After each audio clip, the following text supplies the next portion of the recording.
Okay, what is everyone for today?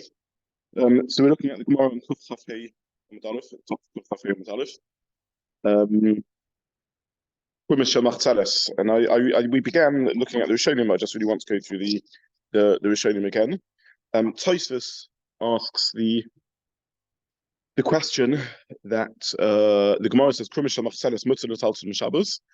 My Tama Amar Rava Bar Hamduri Amar Rava Bar Hamduri Asbeli Machzeles Gufa L'May Chazadik Ksur Be'Afra Haninami Chazadik Ksur Be'Tinoifes. So the Gemara seems to say that the reason it's not Muktza is because you have a Kelim which has broken, and it still has Me'in melachot. It still has Me'in, the original melacha. So this is asked the question: why do you need Me'in, the original melacha? Why isn't it sufficient that it has Me'in, any melacha, as per our Mishna? And Tosfos answers in Rav Milsa and Achanami that Bahamduri are making an even stronger point. They're saying not only does it have Me'in melachot, it's even got Me'in melachot. It's literally got a continuation, the same functionality. What I want to do is we look at the Rashba and Me'uri, which we touched on, and then the Rambam. So the Rashba answers that here the Rashba is in source 3. He says Nishru Shabbos for Huchna Gavavien. The Hanu de Itzrich Bamduri the Fashion Mishum the Machzeles Guffin the May Chazadik Ksur Ba'Afra Hanam Chazadik Ksur B'Tinoifa Vavgav etc.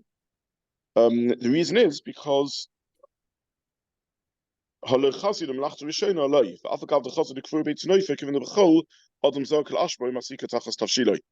the Rashba says that something which, when it breaks, reverts back to being twigs and stones, which you would throw away, it's insufficient that it has me'ein melacha. It needs me'ein melachot. That's the Rashba's answer to the question. In other words, the Rashba is saying that when it does me'in melachot, it's still the original hachana remains. So the difference between this really is helping us understand the original Mishnah.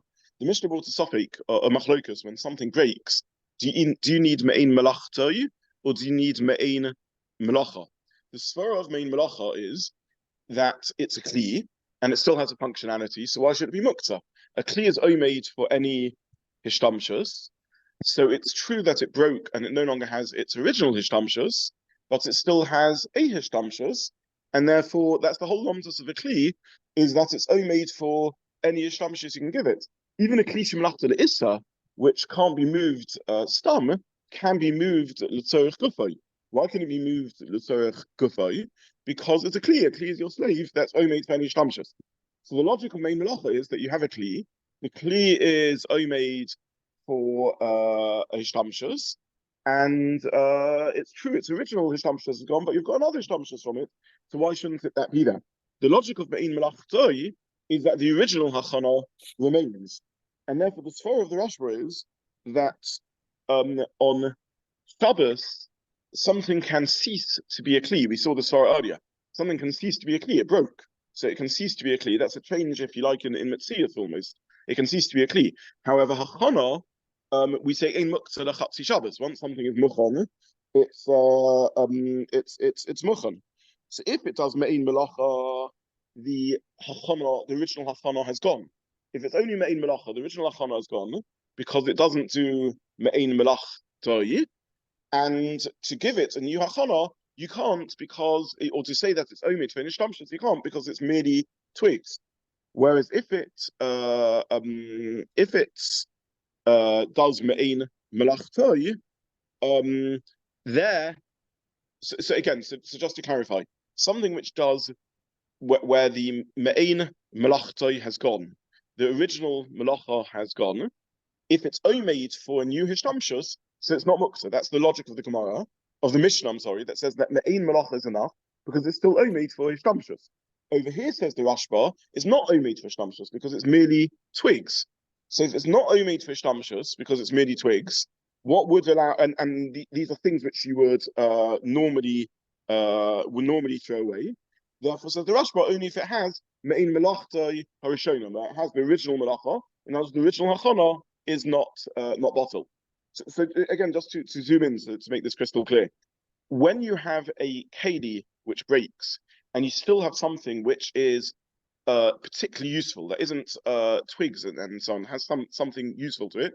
So on that, the Mishnah says, Me'ein melacha is sufficient. As long as it has ishtamshus, why should Me'ein melacha be insufficient?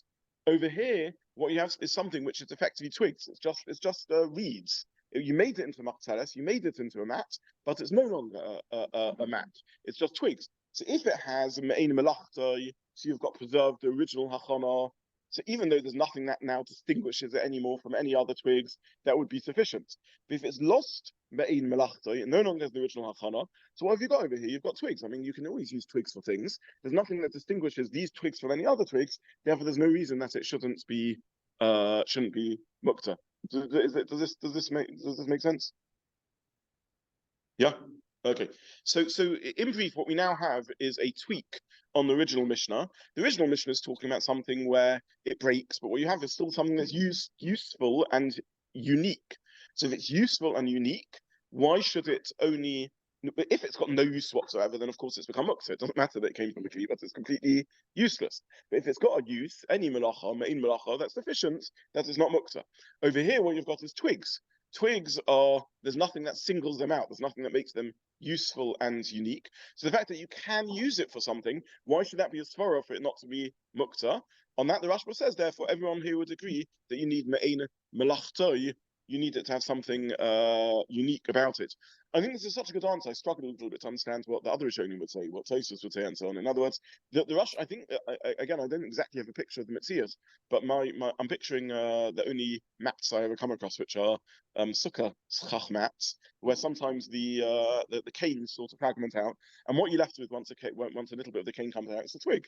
It's rubbish, right? You throw it away, you sweep it up, and you tidy it up. So the Rashba doesn't need my agreement, but the Rashba is right. Why? What? This is just a twig. A twig is a twig.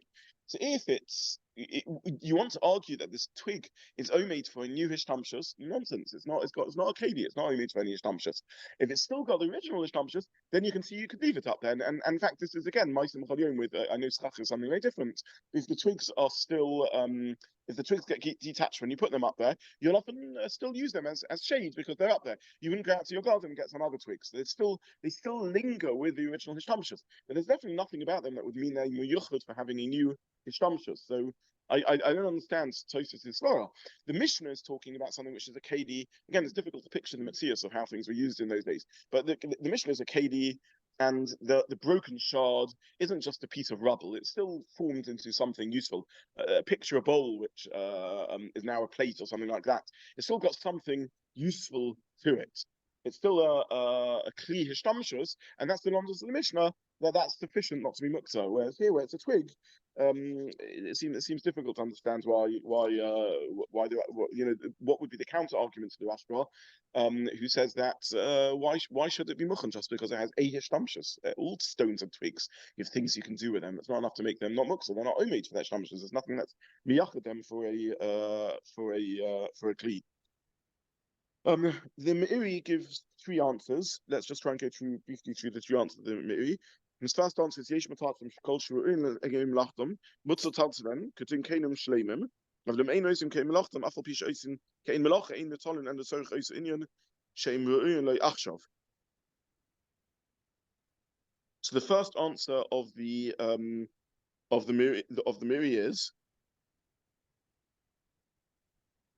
that the whole, I think the first answer to the Meiri is that the whole Mishnah, which says that when something does kein melacha, simply means that but you don't have kein melachto, simply means it's mutter b'sorich gufay. Is that how everyone understood the Meiri? Yeah, that the Meiri is saying that the Mishnah on Amud Aleph, on Kuf Chaf Daled Amud Beis, I'm sorry, that told us that a keli that does me'ein melachta, that you don't need a keli to do me'ein melachta. It's enough that it does me'ein melacha. So again, a keli breaks and it does any melacha. The Meiri seems to be learning that means that it becomes like a kli shemlachta l'issa. In other words, it's lost its primary function, so it's not made for its primary function. But since it has something that you can do, therefore, if you want to do that with it, you're allowed to do it. Again, there's kli shemlachta l'heta is completely not Muktza. What does that mean? A Kli Shemalachta Le'etz is not Muktza.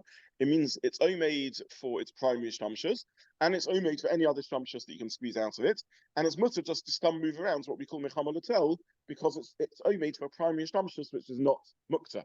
Kli Shemalachta Le'etz is a keli. Therefore, you can use it l'torah kufa because kelim are your slaves, but you can't move it stam around mechama l'tel for the sake of the own keli to protect it, because it's omeid for it's not its primary function. It doesn't have a primary function. It's not omeid for a primary function.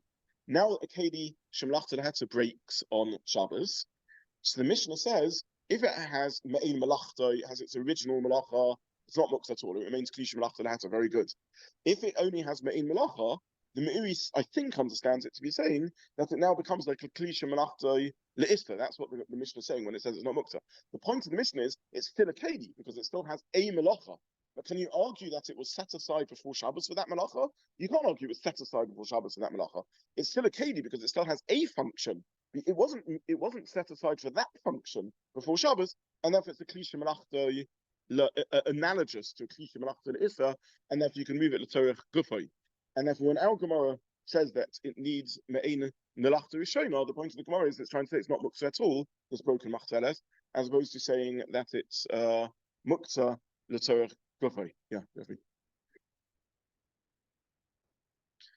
Yes, yeah, that's a good point. So I'm understanding this is last after it's kli shemachta. That's why I said I'm a little hesitant in.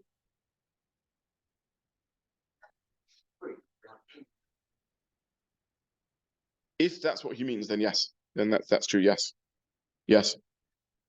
Yeah, in the interest of intellectual honesty, I did see those who suggested that's what it really means.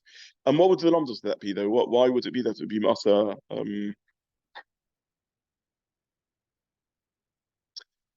I didn't know exactly what to make of this. Did anyone else think this was what the Miri meant? He was talking about only a hat of klishma of the Sod Kufa, not even the Sod Makomo.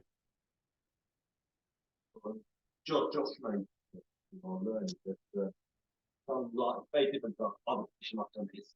Other fishing activities start off their life as something. It's awesome. Part of what it does is awesome. The pen or the hammer, Yeah. This is something which has no awesome aspect to it, really, but actually has a din of fishing activities. I agree with that. So again, there's two readings in the Meiri. Either the Meiri means it's analogous to Kli Shemalachta Le'isa, and exactly as you said, it's not a classic Kli. A Kli Shemalachta Le'isa, that the Meiri is saying a conceptual idea. A Kli Shemalachta Le'isa is a Kli. Therefore, if you find a mutter use for it on Shabbos, you can use it, aka L'Torach Gufay. You can move it L'Torach Makomai, because Torach Makomai is Kal V'chomer from Torach Gufay. All Kelim are your slaves to shuffle out of the way in order to make space for other use. That's Kli Shemalachta Le'isa. And the Meiri is saying this is analogous to Kli Shemalachta Le'isa. We've arrived at another route, at something like a Kli Shemalachta Le'isa. It's a keli because it's it's got a functionality, but it's broken. It broke, and you can't argue it was omeid for that particular shtamshus. So you have another keli, which is a generic human slave, a slave for humans to be used for any human use, but not only for any particular shtamshus. But if you get those shtamshus, you can use it for it. So I hear very well the logic of that Meiri, and in that reading, I'm not super, and I agree with you. It's another route to Kli Shemalachta Le'isa, and I'm not bothered by him not mentioning the Sod Makomo because we've seen already that the Sod Makomo is arguably a Kal V'chomer from Sod Gufay, because if something's only the Sod Gufay, Kal V'chomer is only the Sod Makomo for any to clear out of the way to allow any shtamshus. The job of a keli is to serve you, to either provide the shtamshus or to make sure it doesn't interfere in other shtamshus. That's the svara we thought.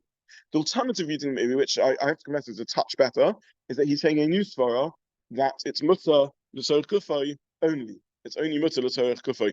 There are such non-kelim. I just don't know exactly how to put them in here. Eitzim lahasaka, for example. I don't want to go into the whole sugya in Beta, but eitzim lahasaka might be an example of such a thing. Eitzim lahasaka you can use as firewood, but you can't use for anything else. The whole lambda says they're not really kelim; they're consumerables. But I know I'm going to things that I feel a bit above my pay grade. They're sort of bringing in shaftakas. But you're correct in terms of honesty. You're correct that there could be another reading in the Meiri in which he's not saying like this. He's saying it's only mutter so kufa, and there are such halachas, and you need to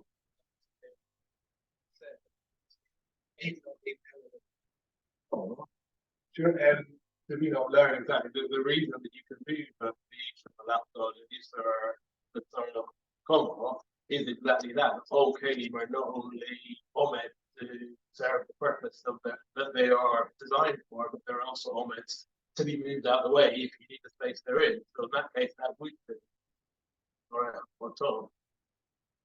I'm not sure what's your point there for?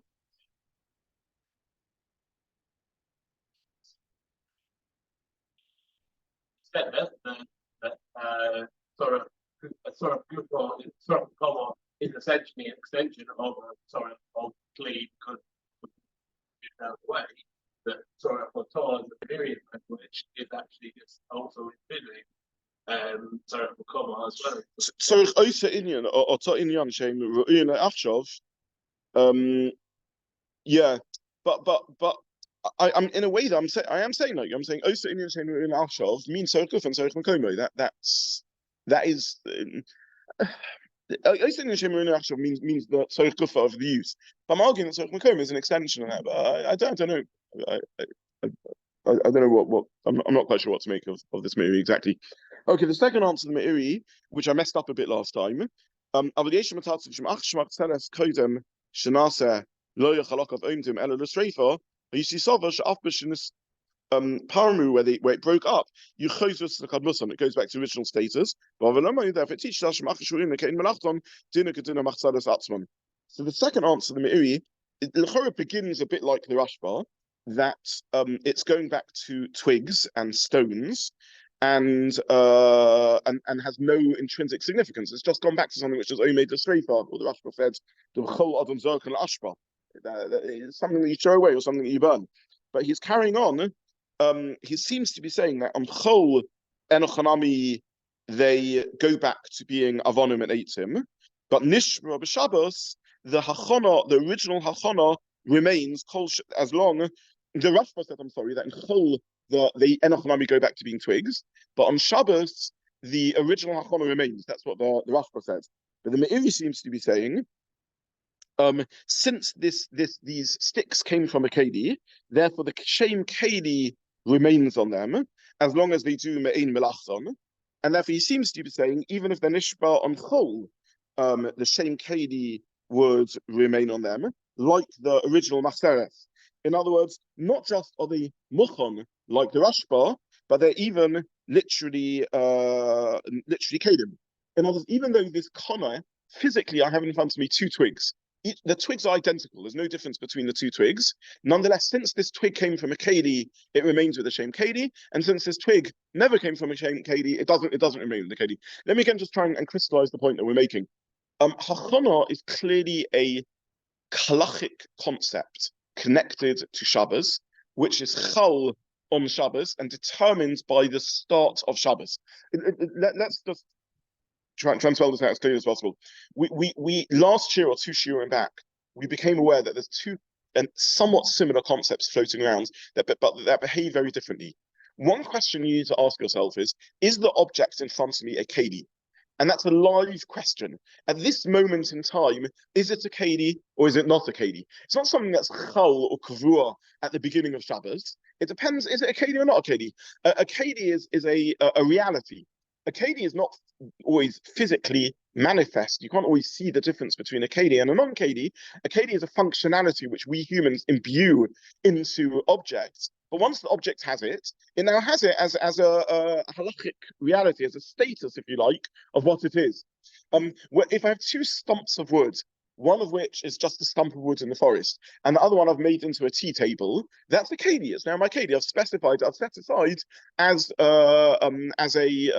my slave, as my keli, and that's a keli.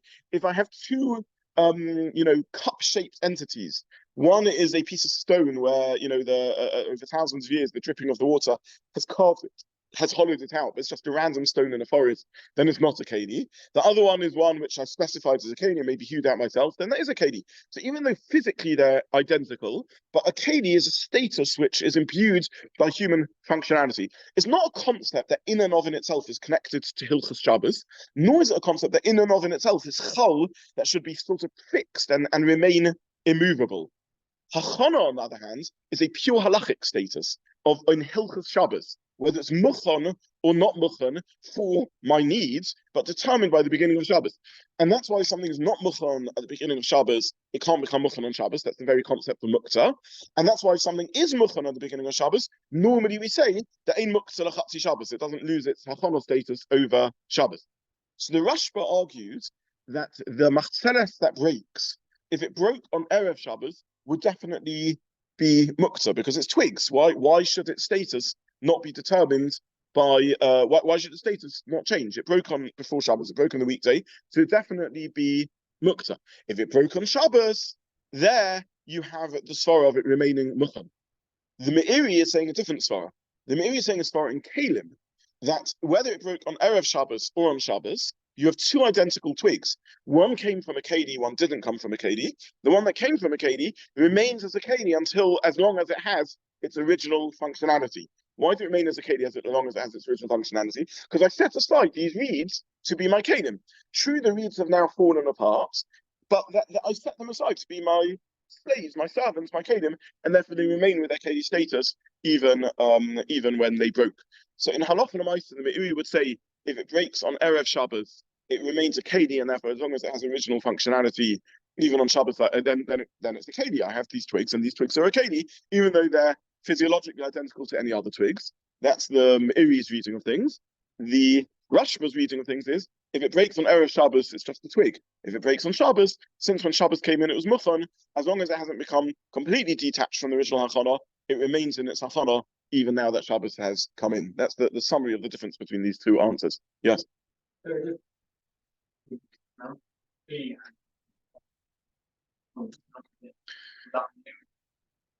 Only dismantling would only be different if in terms of if the person's indicating they no longer wish it to be a kli.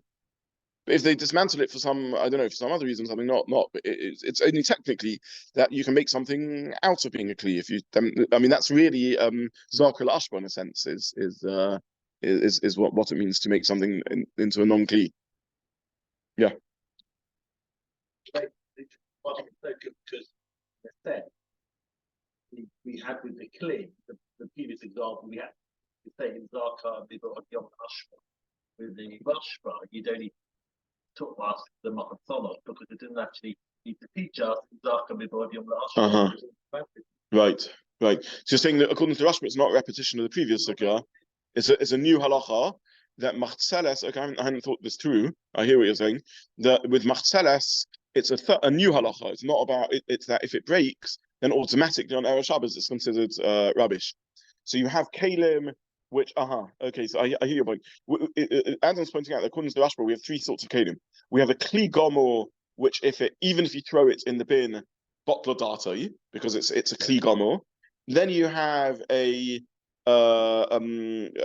semi-keli, which if you throw away, that makes it into Muktza. If you don't throw it away, it's not. And that's that's Magofes Nichsasar. And then you have something which the Machtzeles, which when it breaks, it automatically is deemed rubbish, and therefore even if you don't throw away, it's broken. Very nice. Okay, and according to the Meiri, so we have this. I need to write that. You're pointing out according to the Meiri, Machtzeles is more of a repetition than the previous halacha. Okay, we need to sketch that out. Is this reasonably clear? Okay. The final answer to the Meiri is Rav Mills are identical to Tosis. We don't need to look at this again. I just want to try and finish off the last source that I put, the last few sources that I put here, which is the Chedush Ramban. Chedush Ramban was on the previous sugya, but he mentions Krumis, and I put the words in bold just to make it clear. Krumis Shemachzeles Nami, who are in this is source 5, who are in who are Tam, the Mekanim Osu, the Chazib Tashmish, Hilchach Mutter Taltalon. So he says Krumis Shemachzeles is the same lomdas that came from Kelim, and therefore it's mutter l'tartaron. Imihu imayo krumis b'boid yom v'zarkan asurin. So again, he's arguing on the Rashba. He's not learning that. So a krumis shemachzeles that breaks on Erev Shabbos, the Rashba says it automatically becomes rubbish. It's automatically discarded. The Ramban says no, only if it's discarded on Erev Shabbos. Then it becomes Muktza, and he says explicitly it's like the Shivrei Chavias Shazak and Ashram Modim Dafuri. So according to the Ramban, and I think the Meiri, there's two levels over here. You've got a beged, which even if you throw away, does not become Muktza, because it botlodato, it's a beged, it's a proper garment. And then you have Marceles and Chovis, which if you throw away, it becomes Muktza, and if you don't throw away, it doesn't become Muktza. Now, Meduyuk in the Ramban is that even if it has Me'ein Melachton Horishona, even so, if you throw it away, it doesn't, it becomes Muktza.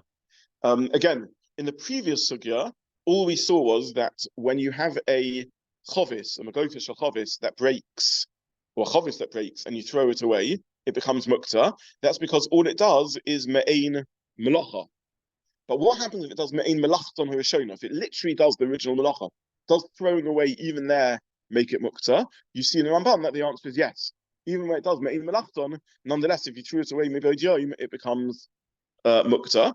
Why? Because it's a weak Keli. It's a Keli where there's no where we don't say Batla Dati. And the Mishnah Berurah makes this this diuk.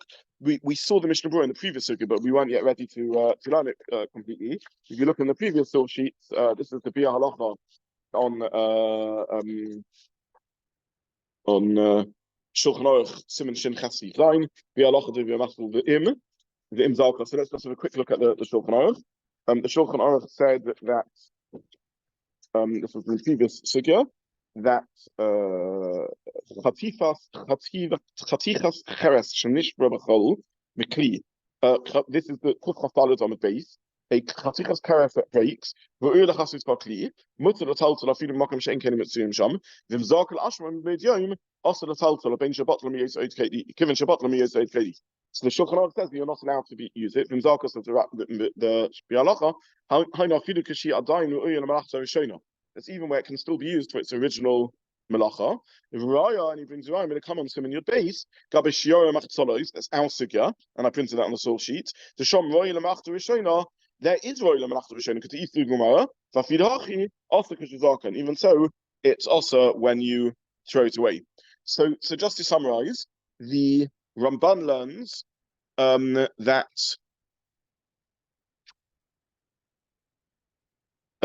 the chiddush of this case of Krumish Machzares and the chiddush of Bar Hamturi is that even when it does Me'ein Melachton Rishona, if you throw it away, it becomes bottled from being a kedi. Okay, just to use the summary of the terms that we used when we were learning Hilchos Brachos, we're learning here about when Kelim cease to be Kelim, or when Hachana falls off. The Rashba learns that we're learning a sugya of Hachana falling off, and if it broke on Erev Shabbos, everyone would agree what you have is twigs. If it breaks on Shabbos, the Hachana, the halachic status of Hachana remains. And the Ramban and the Meiri seem to learn, we're learning about it ceasing to be a Kedi. We're learning about it ceasing to be a Kedi, and therefore it remains as long as there's some functionality, it remains a Kedi. If you throw it away into the bin, then it ceases to be a Kedi. The Rashba learned that it's by default in the bin. These twigs are such rubbish that by default they're thrown away in the bin. The Ramban says, no, only if you throw it away in the bin. Yes, very happy.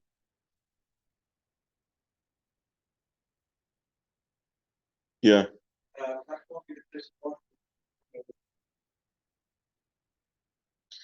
I don't know if it's the chiddush of our Gemara, but it comes out from the maths of our Gemara. That's sort of here. Yeah, you're right. It's not the Bia Halacha says. Maybe I should have quoted more accurately.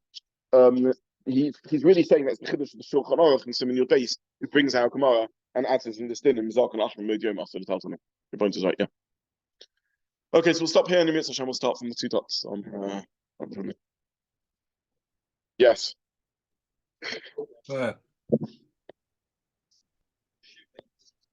Yeah, I'm not. Yeah, because maybe I'll mention that next time. Yeah.